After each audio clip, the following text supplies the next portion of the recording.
Hey everybody, what's up? It's Wednesday once again. Man, time flies. Um, but yeah, it's another day, another dollar, and this is the energy drink I am drinking today. It's my Red Bull, the pink edition. Probably my favorite flavor from the Red Bull, drinks. And I don't know, it's just really good. The red one is also good as well. The watermelon flavor, I think it is. I don't remember that's exactly what it is, but it's also really good. Yeah, not much going on, just another week. But I did want to talk about something that I've been thinking about lately, kind of as I've been getting a little slowly but surely getting back into playing guitar and music and stuff like that. I kind of not stopped fully, but wasn't really playing as much as I was a couple months ago. But I really want to, get back into that. I got a lot of hobbies, right? So it's hard to do all of them at the same time. But something that I was thinking about and that I've seen online too is the idea of like having good gear, having great gear, or the most amazing stuff to play on, right? And it seems to me that there's definitely a camp, maybe a growing camp of people that believe that you need to have the best gear, the best, guitar, the best amp, the best, maybe not of the best, but having a high quality stuff in order to make good music and play well and so on and so forth. And I just kind of wanted to kind of talk against that. I am a firm believer that you don't need the best gear, the best, guitars, amps, pedals, whatever it might be, to make the music that is interesting to you, that you want to make. And honestly, you play on what you can afford. That's like a bottom line. You play what you could afford on, right? And then after that is you play with what you groove with what you connect with. And sometimes that is gear that is not very expensive. I'll give you an example. So obviously collect guitars. I have maybe about 10. And I don't think any of them, if I remember correctly, go over, I don't think I paid over $600 for one. I think 600 is the top end, which is my Charvel, I think it's ST1. I think that's the model. It's like a pink Strat body. That's my most expensive guitar. I paid about $600 like 2 years ago for my birthday, or a year ago, I don't remember.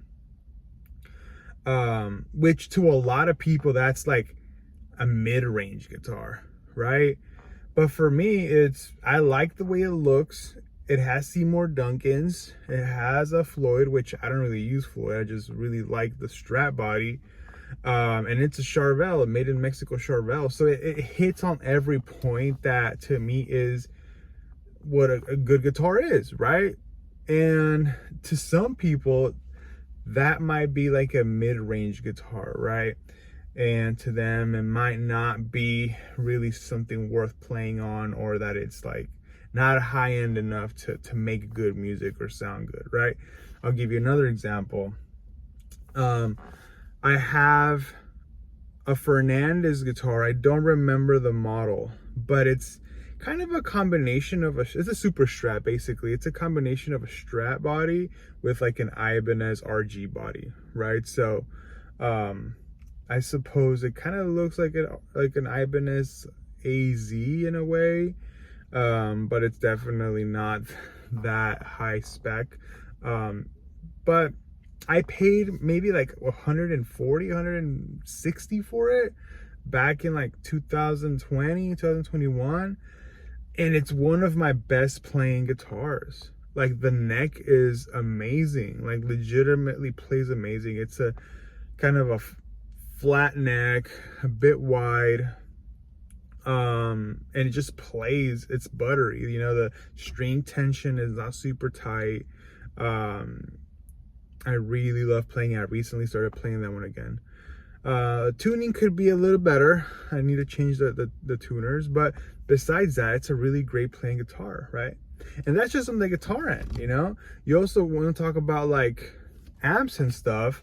I was actually able to get an old crate amp from the 90s, I want to say the late 90s, mid 90s. It's I think it's called the crate. It's a BV120, if I remember correctly. Yeah, Blue Voodoo 120. So it's 120 watts.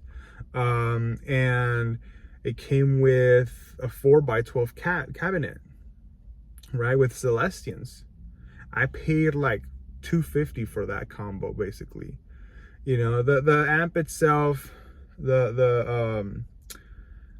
it's got a couple things that are not working its best, right? The clean channel is basically like the only thing that works on that, but it's fine for me because that's the only thing I use.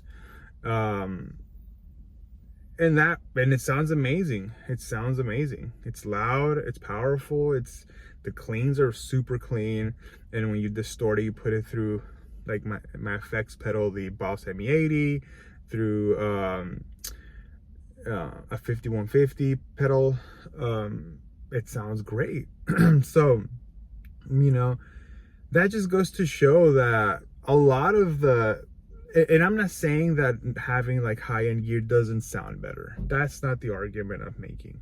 My argument is that to make the music that you want to make the art that you want to hear, you don't need to have thousands of dollars worth of musical instruments and gear. You just don't. Some of the best artists and albums have been made with not very expensive materials and gear, right? So you don't need to, you know, put yourself in that position where, oh, I'm not gonna be good enough if I don't have like a Sur guitar, or, you know, made in USA Fender Strat or something like that. If you could afford it and like that's the itch you want to scratch, go for it. I mean, there's nothing wrong with that. But at the end of the day, like, it doesn't matter. It really doesn't matter. When people say does gear matter, and they say that gear does matter, I have to question if anybody's paying them to say that, because it doesn't matter, right? Another example, I got a Jackson guitar. It's like a Super Strat dinky body Jackson, MIJ, so Japanese made, from like 1995, and I paid $250 for it, something to that end, which is like, you know, nothing in terms of like an MIJ Jackson. Like, those are extremely hard to find, first of all, especially from the 90s. And I got a great deal, and it sounds great. It plays similar to my Fernandez. It has Duncan design pickups. They're not Seymour Duncans, but it sounds amazing. It plays amazing. Reverse headstock, Floyd Rose, Sunburst. It's just an amazing guitar that I really enjoy playing.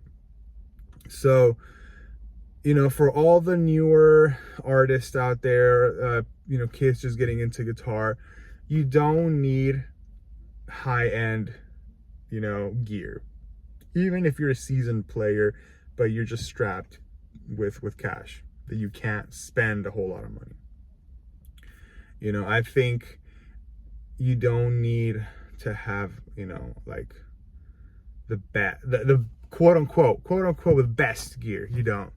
Honestly, just as long as the guitar, and this is just a small caveat, it's just as long as the gear is not like complete garbage, and by that I mean like it's like an Amazon guitar that costs like $90, right? Something that's objectively just unplayable, right? As long as it's not that, as long as, you know, if you choose to go the amp route, it's by a brand that's reliable, right? Reliability is important, and that doesn't always mean expensive. So like a Boss Katana, for example. And if you want to add pedals on top of that, you can, you know. 5150 is like $150, which, you know, granted that it's kind of high for a pedal, but if you want all the distorted tones you want, that's all you really need. If you want an effects pedal, you can get something like a Boss ME80, which now they cost, it could be anywhere from 150 to like maybe 250. So, you know, you get that, you have all the pedals you'll ever need. You don't really need anything extra. And then the amp, if you want to go the old school amp route, you could always find good deals on that. There's a lot of Carvin amps, old Carvin amps that are still working that you can get for relatively cheap. Or if you want to go more so with like just a monitor setup with your computer and just, you know, directly record into that, you can. Like, there's always ways to do things in a way that you'll be happy with without having to like go into debt or spend stupid amount of money. The important part is that you play, that you practice, that you play, and you play what you want to hear, right? I know a lot of people say practice, and yes, practice obviously, you know, helps a lot. But at the end of the day, play it what you want to play it how you want to hear it. You know what I mean? I remember listening to an interview that Yngwie Malmsteen made, and what he said, I mean, he's a prodigy, but what he said, and it really resonated with me, was, you know, if it sounds good to you, then that's all that matters at the end of the day. Because if it sounds good to you, there's a chance that somebody else also thinks it sounds good. You know what I mean? So as long as you practice and you have some technique down, you have some knowledge of the instrument, and then just play what you want to play, and tweak your sounds with what you have to the way that sounds, like it sounds the way that's in your mind, then you're good to go. You're good to go. You know what I mean? Don't let the decision anxiety take over to where you can't do what you want to do artistically on the instrument, right? At the end of the day, you know what is garbage gear, regardless of the price? The gear, the guitars, the instruments that are not played, right? That's garbage. If you have, you know, all these super high-end people have like expensive ass guitars, Gibsons and stuff like that, that are thousands of dollars that cost thousands of dollars.